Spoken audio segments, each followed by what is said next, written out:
আজ আমরা বানাবো রুই পোস্ত। কয়েক পিস রুই মাছ নিয়ে নিয়েছি, ভালো করে ধুয়ে নুন হলুদ দিয়ে মাখিয়ে নিলাম। আমি কড়াতে সরষের তেল দিয়ে দিয়েছি। এবার তেলটা গরম হয়ে গেলেই আমি মাছটা দিয়ে দেবো। তেল গরম হয়ে গেছে, তারপরে দিয়ে দিলাম মাছ। মাছগুলো বেশি কড়া করে ভাজবো না, অল্প হালকা করে ভাজবো। এখানে আমরা রুই পোস্ত বানাচ্ছি, এখানে মাছ কড়া করে ভাজলে ভালো লাগবে না, তাই আমরা হালকা করে একটু ভেজে নেব। মাছ ভাজা হয়ে গেছে, আমি এখানে শিলে বেটে নিচ্ছি। লঙ্কা, নুন আর পোস্ত ভালো করে বেটে নেব। তারপরে এখানে আমি নিয়ে নিয়েছি টমেটো কুচি, পেঁয়াজ কুচি আর পোস্ত বাটা। তারপরে ফোড়নে দিয়ে দিচ্ছি কাঁচা লঙ্কা আর কালো জিরে। ফোড়ন ভালো করে ভেজে নিয়ে তারপরে দিয়ে দেবো পেঁয়াজটাকে লাল লাল করে ভেজে নেব। তারপরে দিয়ে দিচ্ছি টমেটো, ওর সাথে একটু হালকা করে লবণ দিয়ে দিলাম অল্প করে, যাতে টমেটোটা ভালো করে ভাজা হয়। ভালো করে মশলাটা ভালো করে কষে নেওয়ার পরে বেটে রাখা পোস্তটা দিয়ে দিলাম।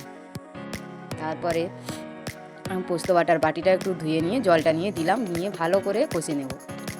তারপরে আমি জল দিয়ে দিলাম, জল দিয়ে ভালো করে ফুটিয়ে নিয়ে তারপরে মাছ দিয়ে দিলাম।